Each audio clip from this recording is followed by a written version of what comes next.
اپ استور باز نمیشه، چی کار کنیم؟ توی این روزا همه دیدیم که اپ استور برای دانلود برنامه باز نمیشه. حالا یا خودمون یا یکی از دوستان یا آشنایانمون این مشکل رو دارن. برای اینکه اپ استور باز بشه یه راه حل دارم واسهتون. اول روی یه آیفون دیگه که فیلتر شکن سالم و مطمئن نصب دارید این برنامه استرایزند رو نصب کنید. برنامه رو باز کنید و اون سرور فیلتر شکن خودتون رو به این برنامه اضافه کنید و گزینه کانکت رو بزنید که وصل بشه. بعد وارد تنظیمات بشید و پروکسی شیر رو باز کنید و این گزینه رو روشن کنید.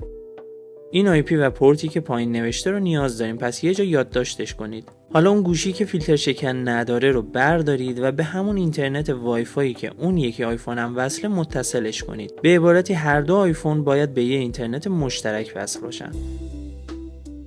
توی تنظیمات وای فای این علامت تعجب وای فایی که بهش وصلید رو بزنید. اینجا رو برید پایین و وارد HTTP پروکسی بشین.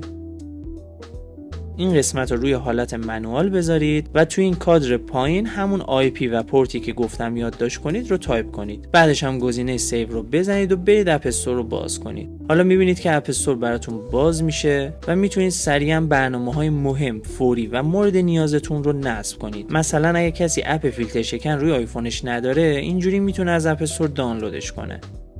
کارتونم که تموم شد دوباره همون مسیر رو برید و HTTP پروکسی رو روی حالت پیش‌فرض که اتوماتیک بود قرار بدین.